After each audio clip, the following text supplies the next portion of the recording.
Luis Alfredo Londoño, profesor en la Facultad de Ciencias Agrarias de la Universidad del Cauca. Soy ingeniero agrónomo de la Universidad Nacional de Bogotá y magíster en desarrollo rural de la Javeriana en Bogotá. También tengo estudios en agroecología. Bueno, tengo unas cuantas preguntas. Son sobre, digamos, lo que fue el café, el papel que ha desempeñado el café tanto como producto como impulsor económico dentro del país. Entonces, pues la primera pregunta sería, digamos que por qué los cambios económicos que se dieron en el principio del siglo XX son tan importantes para entender el desarrollo de Colombia. Porque los cambios que se dieron a principios del siglo XX,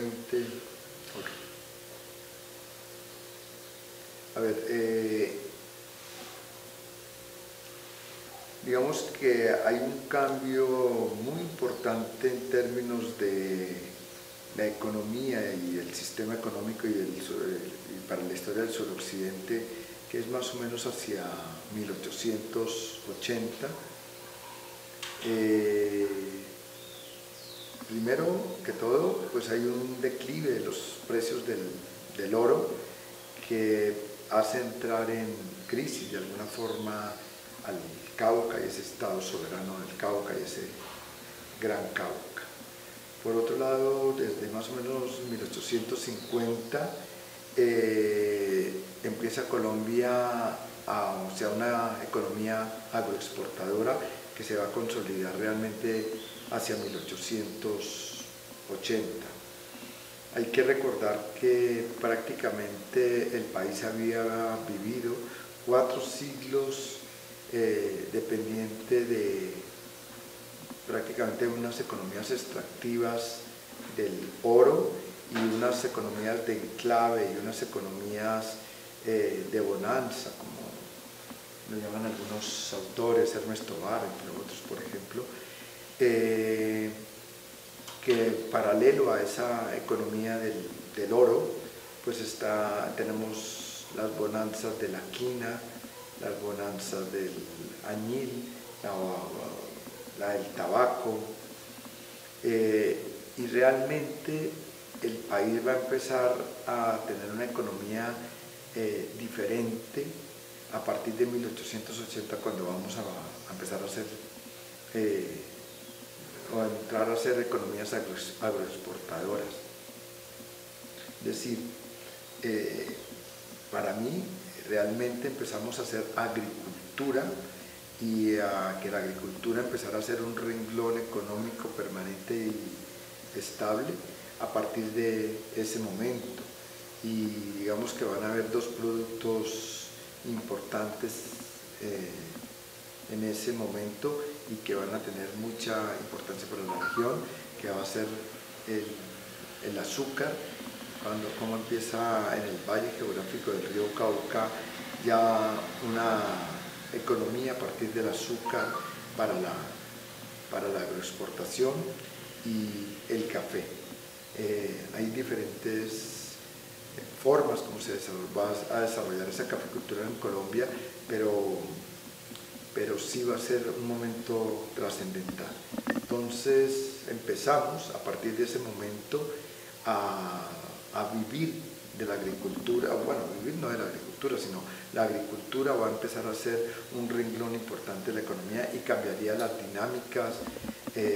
sociales, culturales, políticas de la región y del país en general. Okay. Bueno, entonces la siguiente pregunta sería, ¿cuál fue el papel del café durante el periodo, este periodo de expansión económica? Bueno, hay dos, yo creo que ahí nuevamente es importante señalar lo que fueron las 2 vías de desarrollo de la caficultura en Colombia. Es claro que por lo menos en Cundinamarca, Santanderes, la vía del desarrollo de la caficultura va a ser en torno a la transformación de la hacienda tradicional hacia una hacienda cafetera. Es una producción cafetera articulada en torno a la gran hacienda, donde los campesinos van a ser fundamentalmente mano de obra a partir de la parcería, del arriendo, de otras formas que se vinculan a esa caficultura, o sea, más no como propietarios, como dueños de los cafetales, sino trabajadores de diferentes, asociados de diferentes formas a las haciendas, al café, y ve uno claramente todo lo que fueron las ligas agrarias hacia los años 20, 30, las reivindicaciones campesinas para poder sembrar café y sus reivindicaciones para entrar en la economía del café y las restricciones que se ponían desde las haciendas para que ellos fueran cafeteros. La otra vía es esa vía campesina. Kalmanovic habla en su último texto, cambia de una vía farmer a una vía democrática, una vía campesina, que es la que se iría a desarrollar en torno a lo que se ha llamado la colonización antioqueña, que se va a dar más hacia la cordillera central y todo esto, en torno a pequeños productores que salen a colonizar las montañas en esa gesta colonizadora de abrir y de tumbar montañas para llevar café, y indudablemente el café va a permitir la consolidación y el desarrollo de una economía campesina de pequeños y medianos productores. Ahí es donde hemos tratado de estar haciendo algunos rastreos de cómo es que llega el café al Cauca, y no tenemos, o por lo menos yo no tengo plena claridad, y he tratado de buscar. Indudablemente, si hay digamos, unas leyendas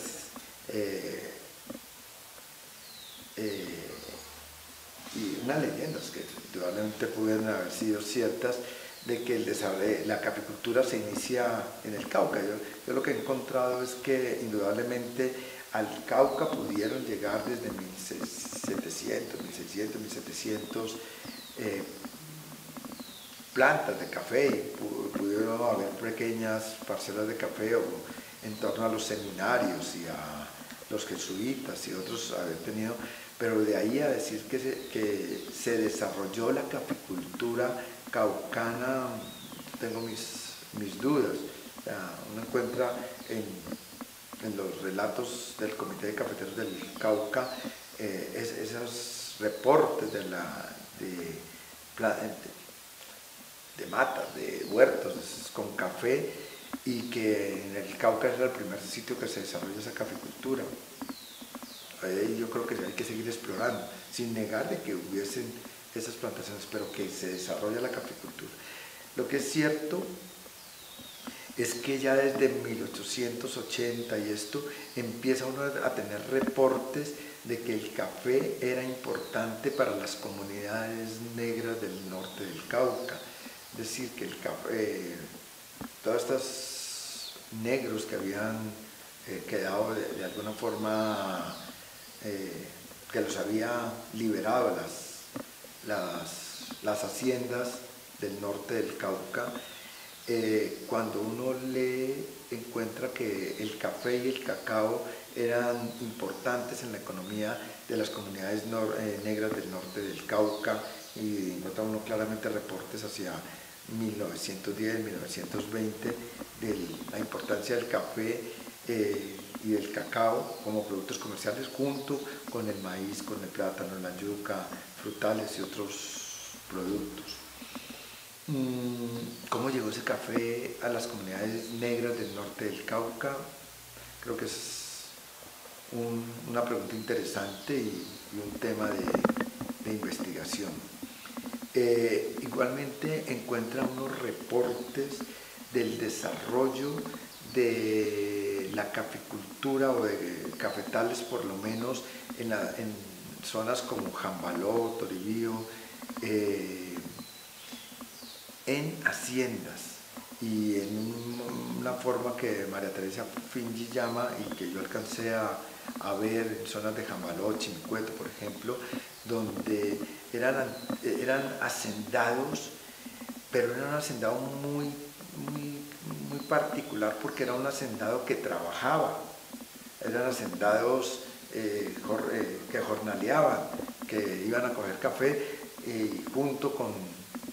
los indígenas, y habían cafetales muy antiguos en estas zonas, y hay reportes de 1920, 30 de cafetales en estas haciendas de Jambaló, Toribío. Otra pregunta, y supongo que así llegaron también esos cafetales a las haciendas de tierra adentro. No tengo claro tampoco cómo llegó toda esa caficultura a las haciendas de tierra adentro. Ya indudablemente otro será el desarrollo de esa caficultura hacia la cordillera occidental, que ya podremos hablar, pero yo creo que hay un tema todavía por explorar de cómo fue el impulso, por dónde llegó esa caficultura al Cauca, repito, a la zona norte plana, a las zonas negras, y luego a las haciendas de la cordillera central de ambos flancos. La siguiente pregunta sería, ¿cuáles fueron los principales sectores que se beneficiaron a través de la bonanza del café? Bueno,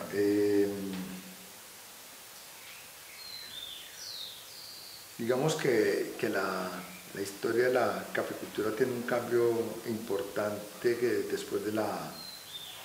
ruptura del Pacto Internacional del Café, cuando empieza todo este tema de la liberación de la caficultura y con todo el tema de las bonanzas cafeteras. Va a ser un momento importante porque, digamos, coincide también con el tema de la tecnificación del café. Hay un cambio en el modelo productivo, pasamos de unas caficulturas bajo sombra, de economías campesinas, de bajo consumo de insumos, a unos sistemas intensivos de producción con nuevas variedades. Vamos cambiando hacia caficulturas de plena exposición, y digamos que en ese tema de la especialización de la caficultura, pues se consolidan lo que se llamarían las zonas óptimas para la producción de café. Se define finalmente como un rango óptimo para la producción de la caficultura, que era generalmente entre 1400 y 1800 metros, pero igualmente se definen unas regiones del país como óptimas para la producción de café. Digamos, cuando la gran bonanza cafetera, pues hubo una expansión y no había mucho, no se cuidó mucho dónde se producía ni nada, pero precisamente por esa bonanza cafetera pues hay una explosión de cafés y el cambio de tecnologías. Entonces luego viene la necesidad de contraer y de definir unas zonas de la caficultura, por eso se define un rango óptimo, se definen unas zonas cafeteras, y ahí es, por ejemplo, van a salir regiones de la producción cafetera. Y bueno, y hay que tener en cuenta la aparición inicialmente de la roya, que también ayuda a esa restricción de las zonas, y el cambio del paradigma de producción tecnológico y posteriormente la broca. Pero digamos, después de la bonanza que viene esta zona de la consolidación, se consolida el eje, lo que llamaríamos ese eje cafetero en torno a Caldas, Quindío, Risaralda, parte de Antioquia, Tolima, toda esa zona de Cundinamarca, Santanderes, algo de Boyacá, y digamos desaparece y se desestimula la producción en llanos orientales, ese norte, zona norte del Cauca, todas estas partes bajas o que estuvieran muy altas, y aparecen los programas de diversificación, y zonas y regiones como el Cauca prácticamente quedan marginadas de la política de tecnificación y mejoramiento. Es decir, para la pregunta ¿qué zonas se benefician? Pues se definen esas zonas óptimas para la producción de la caficultura, se concentra todo el tema de la asistencia técnica, del mejoramiento, del cambio de variedades, del cambio tecnológico en estas regiones, y regiones como el Cauca quedan marginados de esa política cafetera. Luego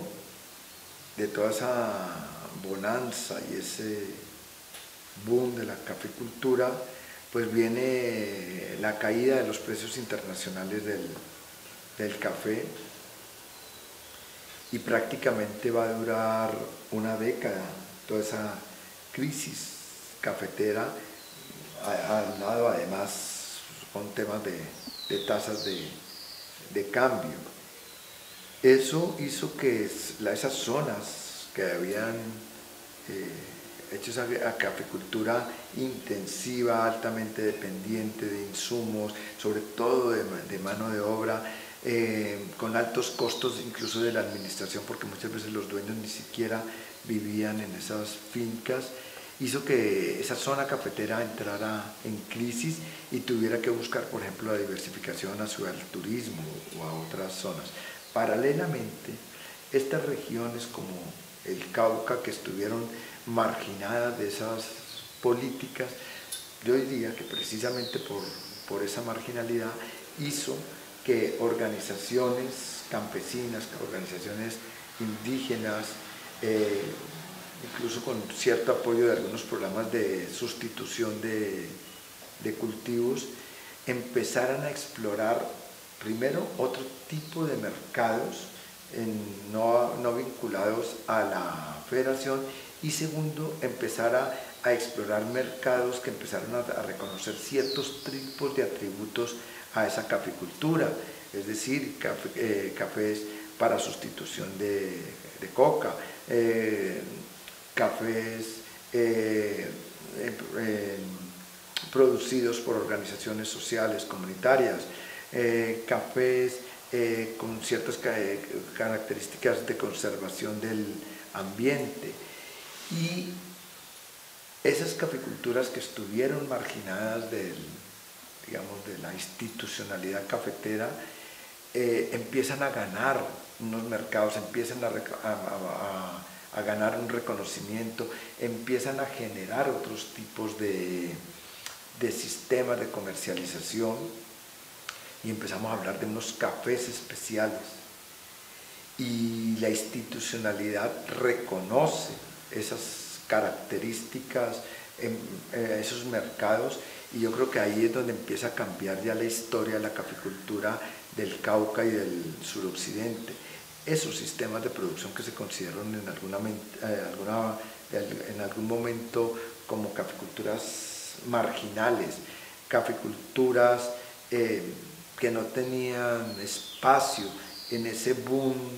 de la caficultura y que quedaron relegadas porque no estaban en las zonas óptimas, generaron sus propias dinámicas, y esas características que hicieron que se calificaran de marginales, resulta que esas características son las que van a dar luego ciertos atributos especiales en términos de sustentabilidad, de especiales, de características sociales, culturales además, y empieza digamos, esa nueva etapa de la caficultura caucana y del suroccidente, donde, digamos, hoy día, a tal punto que hoy día estamos hablando de un nuevo eje cafetero, pero es un eje de la calidad, es un eje que busca otras formas y otros tipos de mercados, ya no solo en términos de volumen, de juntar los 10, 12 millones de sacos para exportar a los mercados, sino empieza a buscar otro tipo de mercados. Hoy el reto es cómo ese aumento de la demanda hacia este tipo de cafés y ese apoyo institucional permita que esos atributos se sigan manteniendo y, digamos, no sucumbir ante la tentación de aumentar cantidad y perdamos calidad y atributos. La pregunta sería, ¿cuál fue el papel de la Federación Nacional de Cafeteros durante todo este proceso?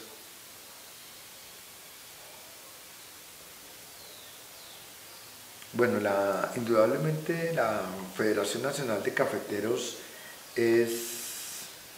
una institución sumamente fuerte que le ha dado a la caficultura una institucionalidad y un respaldo como pocos productos del sector agrario lo tienen. Indudablemente el sistema de comercialización con todas las falencias, dificultades, críticas que tiene, es un sistema que ha funcionado y ha garantizado la comercialización de la producción cafetera. Igualmente, la Federación de Cafeteros tiene un servicio de extensión que indudablemente ha permanecido, es fuerte, tiene una misión clara y hoy día en el Cauca y en muchas partes del país es prácticamente el único servicio de extensión que ha quedado después del desmonte después que se da de los años 90 de la desinstitucionalización del sector agrario, de los pocos sistemas de asistencia técnica, tal vez casi que el único que hoy permaneció de manera fuerte es el servicio de extensión del comité. Por otro lado, los cafeteros también tienen un centro de investigaciones en Cenicafé muy fuerte, igualmente como pocos gremios lo tienen, e incluso los gremios que tienen sistemas de investigación propio generalmente son de los grandes productores, pero en este caso son prácticamente pequeños productores que por la existencia de la federación ha permitido que tengan un centro de investigación. Entonces, los cafeteros indudablemente tienen una institucionalidad muy fuerte, un respaldo en la federación grande, incluso que permaneció a pesar del desmonte de muchos de los servicios que tenían, por ejemplo, del servicio de crédito con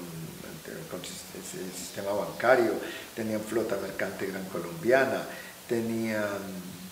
digamos, otra serie de servicios vinculados con el café que con toda esa crisis, digamos, se venden todos esos activos, o se fregan, se regalan. A pesar de eso, permaneció una parte básica. Eso por un lado, pero por otro lado, por ejemplo, en el caso del Cauca, yo creo que vale la pena explorar más, pero por lo menos tengo la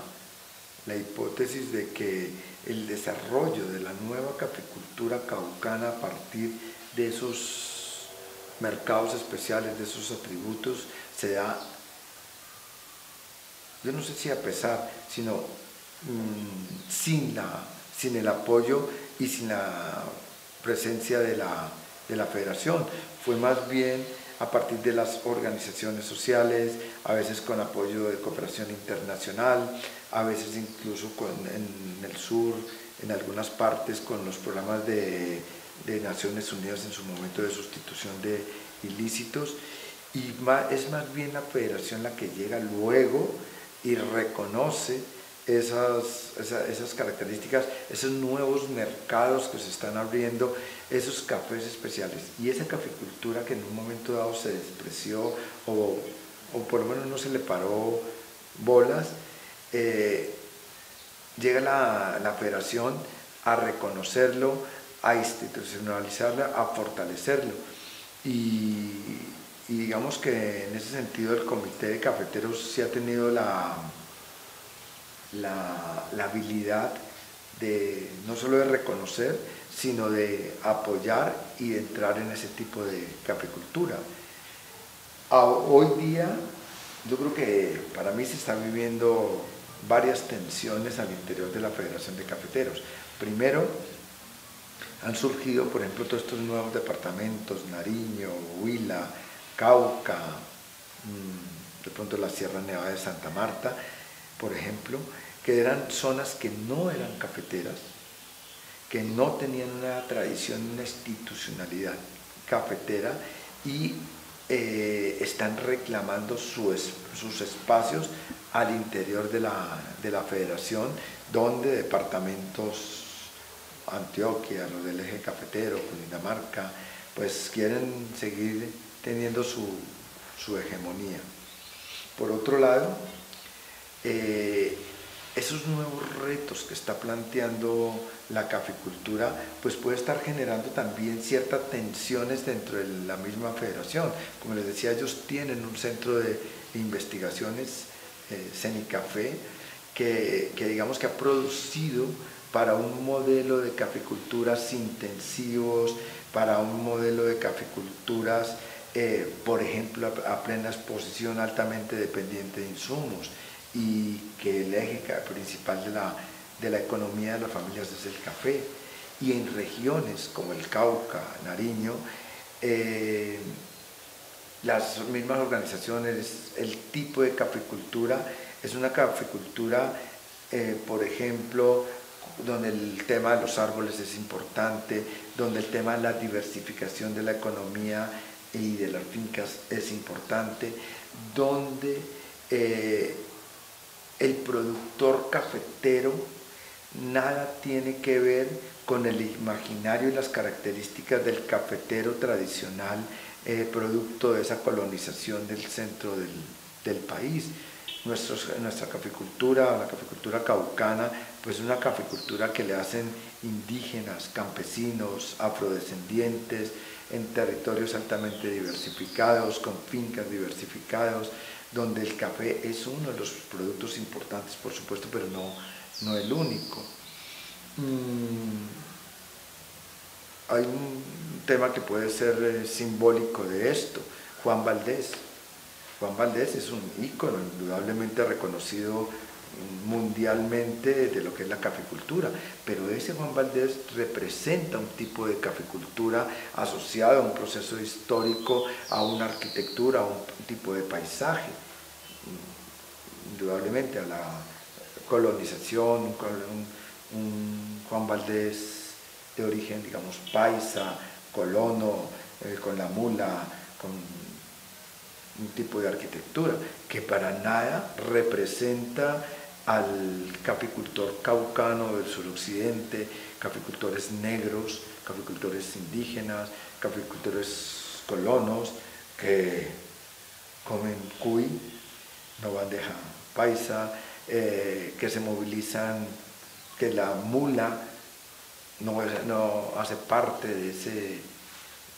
ese imaginario, ni la arquitectura, ni el paisaje, ni nada.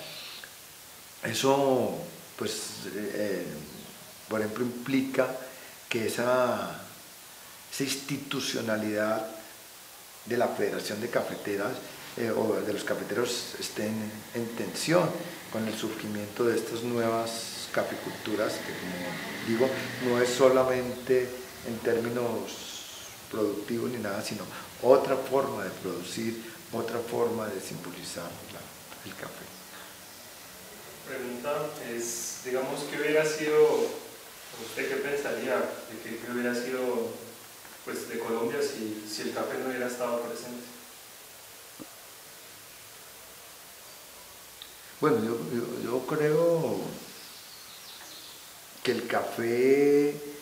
ha jugado un papel muy importante dentro del desarrollo agrario del país. Como lo señalamos anteriormente, prácticamente es con el café que iniciamos otro periodo de la historia nacional, donde la agricultura empieza a tener un papel importante. Es decir, desde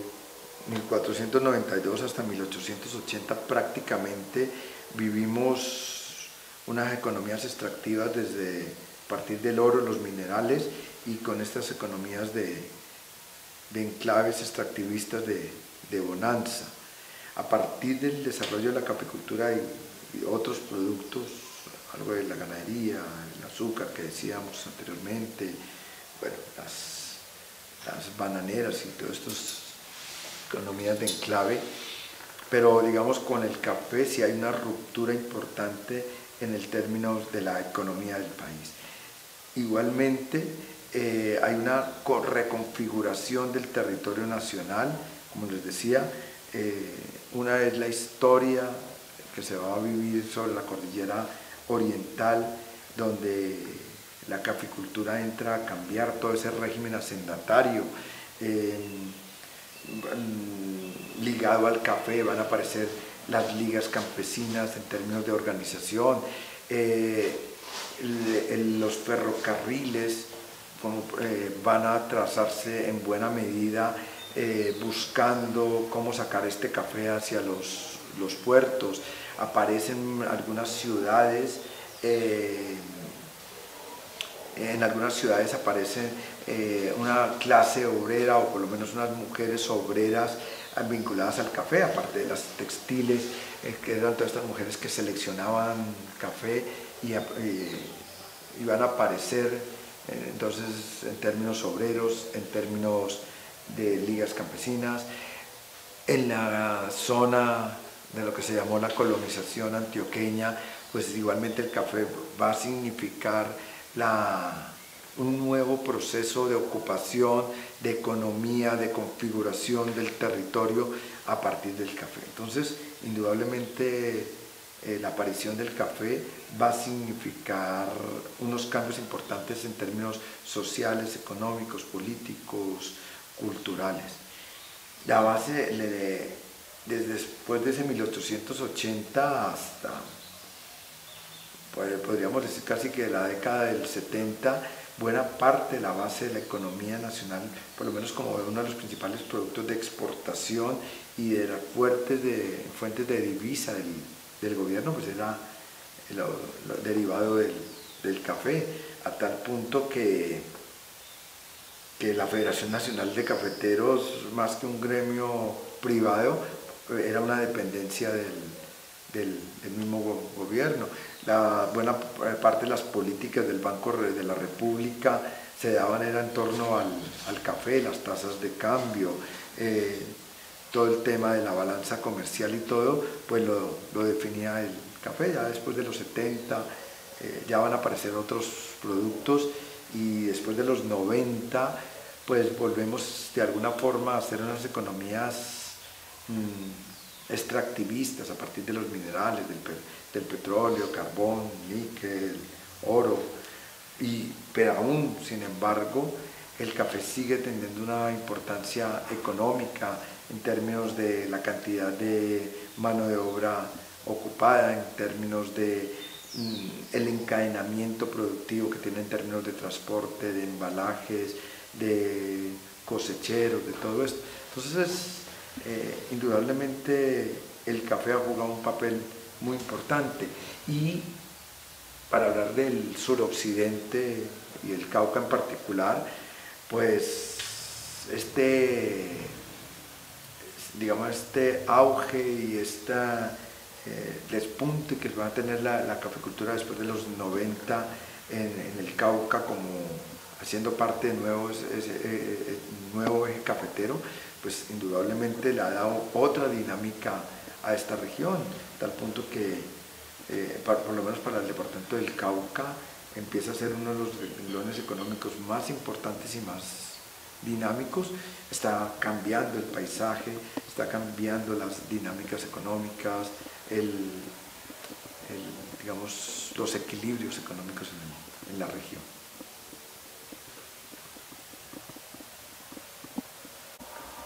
Pues para finalizar, ¿usted qué opina, digamos, sobre pues, la investigación histórica? Se ve más que todo que pues, cuando se habla sobre el café, y en la historia colombiana se ve que pues, siempre se alude a esta zona cafetera del norte, pero digamos en cuestiones de lo que es el suroccidente y lo que es el Cauca, se ve que hay muy pocas investigaciones. ¿Usted considera necesario que se realicen más investigaciones sobre lo que fue el suroccidente en relación con el café? Sí, mire, como les señalaba anteriormente, yo creo que hay muchos vacíos que han sido llenados con algunas leyendas o con algunos mitos no muy exactos de cómo ha sido el desarrollo de la caficultura. Yo creo que hay un vacío grandísimo en cómo ha sido el desarrollo de la caficultura en el suroccidente. Tal vez por lo que les decía anteriormente, el análisis y la historia de la caficultura se desarrolló en estas zonas que se consideraron importantes para el desarrollo regional y para la caficultura, lo que les dije, Cundinamarca, Santanderes, Eje Cafetero, Tolima, entre otros, y estas zonas siempre se consideraron marginales, donde el café pues, estaba en manos de unos indígenas o de una colonización tardía. Les decía ahorita que, por ejemplo, a la cordillera occidental la caficultura va a llegar con unos colonos muy tardíos, incluso colonos que llegan expulsados por la violencia de los 40, 50, que van a llegar a esa cordillera occidental apenas a colonizar en los años 50, 60 la cordillera occidental y traen ese café. Entonces, para la historia, así como para la federación o para la economía cafetera y la economía nacional, estas fueron zonas marginales, pues nunca se le dio la importancia. Y el café siempre estuvo ahí y siempre jugó un papel y digamos que aflora y toma un auge reciente. Por ejemplo, ese auge del café, esa importancia del café, ese reconocimiento, esa importancia de la caficultura para la región, hace que, por ejemplo, desde la Universidad del Cauca y junto con el Comité de Cafeteros, tratemos de generar un centro de estudios para esa caficultura del suroccidente, que lo concretamos en un proyecto que se presenta al Fondo General de Regalías, que se convierte en lo que es hoy día Cicaficultura, el Centro de Estudios Sociales sobre la Caficultura Caucana. Y la primera pregunta que nos surge en el centro es cómo se desarrolló y cómo llegó ese café al Cauca. Y los libros y los textos que hemos encontrado, donde supuestamente íbamos a encontrar la historia de la caficultura, no son tales. Hay un libro, por ejemplo, que nos decían, no, es que ahí está la historia del café en el Cauca. Lo que está es realmente la historia del Comité Departamental de Cafeteros del Cauca, todos sus presidentes, los técnicos, la estructura burocrática del comité, pero no la historia de la caficultura. Y al principio, lo que les decía, como esta historia de ese café de los jesuitas del siglo XVI, XVII, pero el desarrollo, cómo llega, les decía ahorita, cómo llega el café al norte del Cauca, cómo llega el café a la cordillera occidental, a las haciendas de Tierra Adentro, de Cambaló, de Toribío. Con algunos trabajos de grado hemos encontrado cómo llegó esa caficultura a la cordillera occidental, pero creo que hay un gran vacío, un gran campo de trabajo hermosísimo, no solo en términos de